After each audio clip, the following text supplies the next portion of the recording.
Hello and welcome to ArtisanConnect. This time we would like to introduce the Green Production and Trade Program Vietnam. We would like to talk to Koen Oosterom about the backgrounds of green production and trade, and we would be interested in the measures that make the program green, as the title indicates. Now we are connected to Koen in Vietnam. Koen, it would be very nice if you could introduce yourself to our readers first, and after that, maybe you could tell us more about the backgrounds of green production and Certainly, my pleasure. Um, if I introduce a little bit of myself first, my name is Koen Oosterom. I'm a Dutch national, economist by education.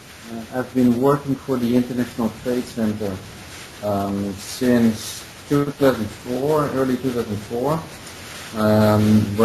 where I've been in different roles. I've been working in the Office for Asia Pacific, where I've been in my last position. I was a country manager for Southeast Asia and responsible for a number of programs in Asia, and many of them actually dealing with the craft sector. I've been responsible for a long running ITC program in Cambodia for the silk sector, the sector-wide silk program, and I've been implementing programs in Nepal and in Mongolia, in Laos, in different countries actually. But many of them had some sort of relation to the handicraft sector or the home decoration or home textile sector, which also provided more or less of a natural link to the MDG program, Green Production and Trade. Already when I was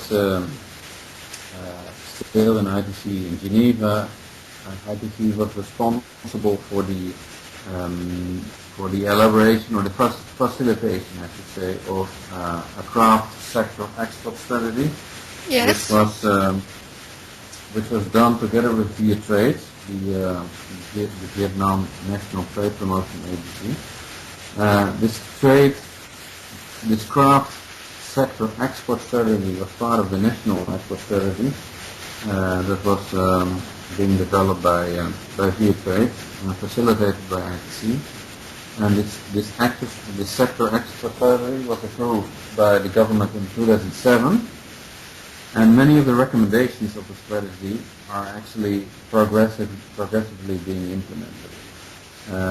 For starters, a very dynamic sector exporters association called Viettrade, the Vietnam National Exporters Association, was created in 2007. Yes. Which was actually one of the recommendations of the export strategy. Secondly, an international home decor, home decoration and gift fair called Lifestyle Vietnam was launched by Viettrade in April 2010, which was just after the start of the MDG program, Green Production and Trade. And when the MDG Achievement Fund opened the private sector and development window in 2008, ITC took the initiative to explore the feasibility and interest for joint United Nations intervention.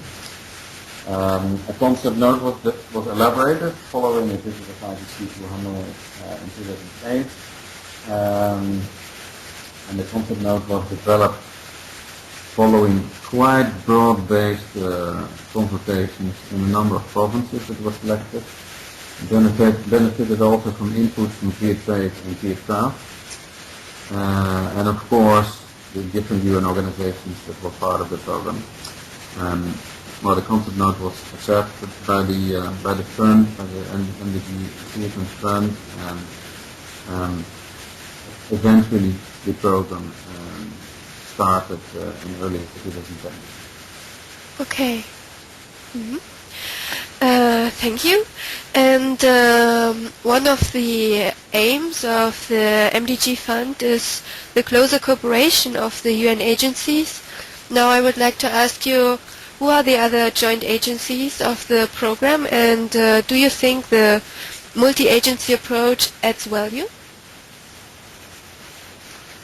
Well, in this particular joint program, there are 5 UN agencies participating. Um, these 5 were actually selected because they have certain expertise that can be structured along a value chain. To explain a little bit more, 5 different value chains have been selected: bamboo and rattan, seagrass, sericulture, lacquerware, and handmade paper.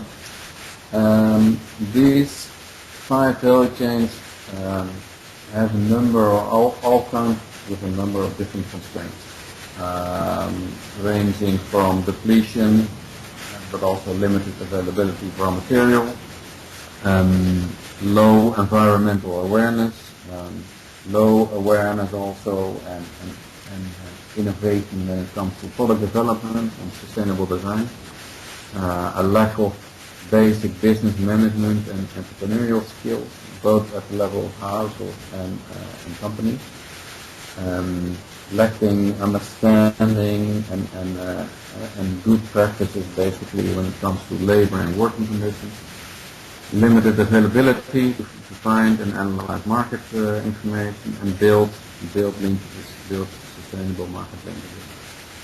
Well, this is quite a wide range of different constraints which can be found along all of these 5 different areas. And this range of challenges actually demands or calls for the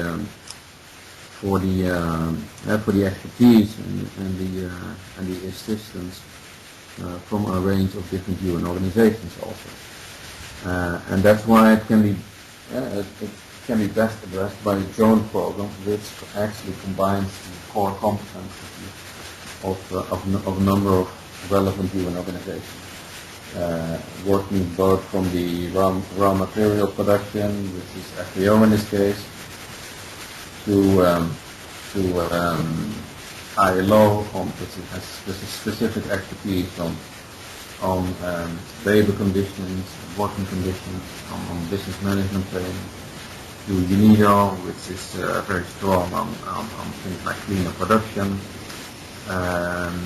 to finally UNCTAD on entrepreneurial skills, and ITC, which has very specific expertise on trade promotion and design and taking companies to the market.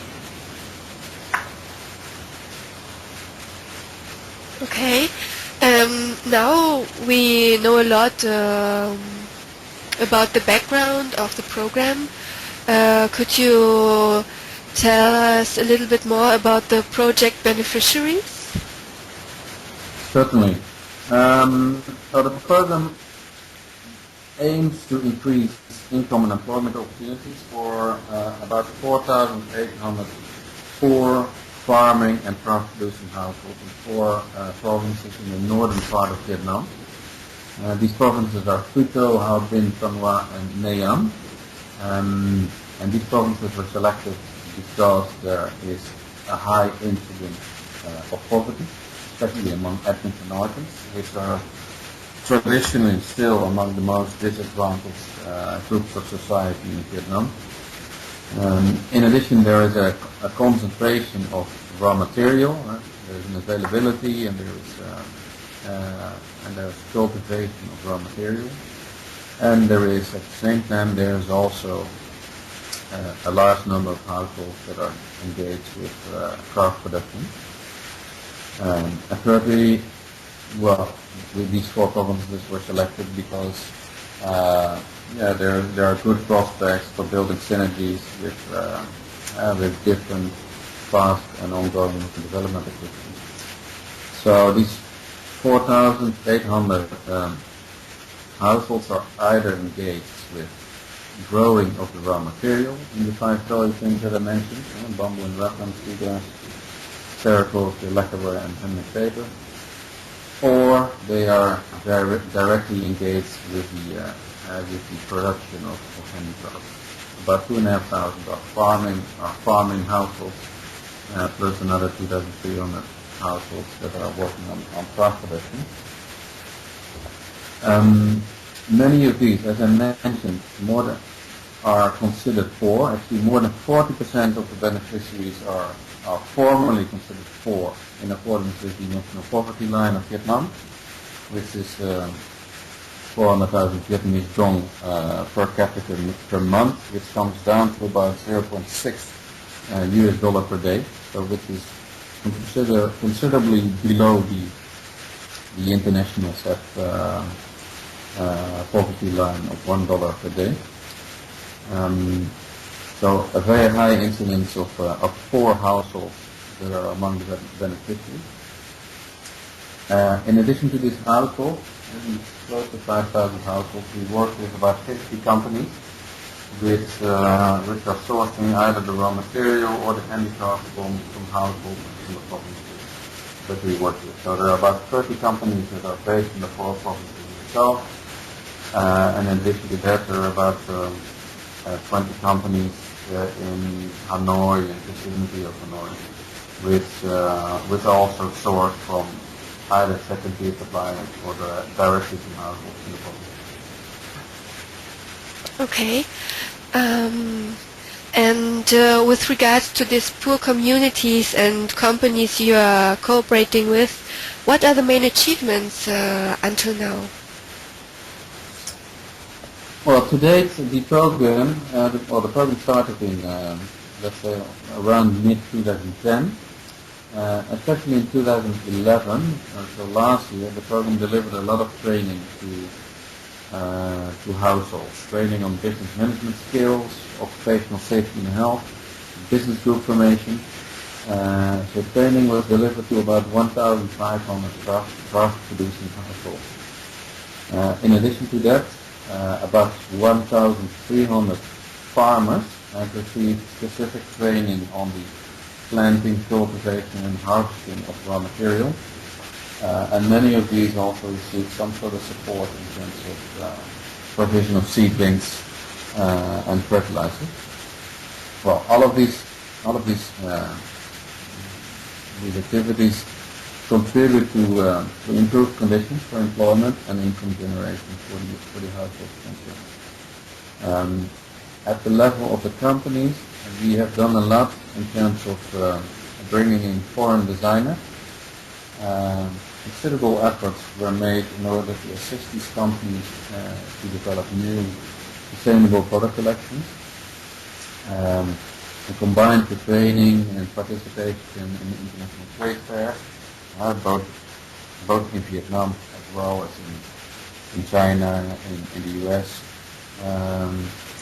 You really see a change in mindset emerge for company managers who are more and more starting to realize the importance of a more proactive and trend-forward looking product diversification strategy, which is crucial. It is basically essential if you want to diversify your market.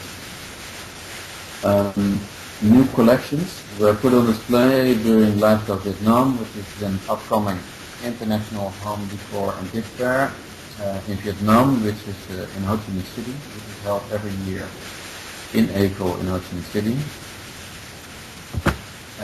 So the program is supporting the fair organizer, be it craft, in the promotion of the fair, which has resulted in mobilizing buyers to come to the fair. Last year, in April 2011, more than 1,700 visitors attended the fair, including more than 1,300 foreign buyers from markets including the EU, the US, Japan, Australia, elsewhere. So orders at this fair, and basically all companies reported having signed orders at the fair. This will automatically translate to employment for literally thousands of households that are engaged with handicraft production in Vietnam. Okay. Yeah, we understand that the training aspect is very important, and for the companies, but there's also this green aspect already in the title of the program, Green Production and Trade. So what makes the project green or the program green? Okay, well, that's a very good question. Well, the environmental aspects or the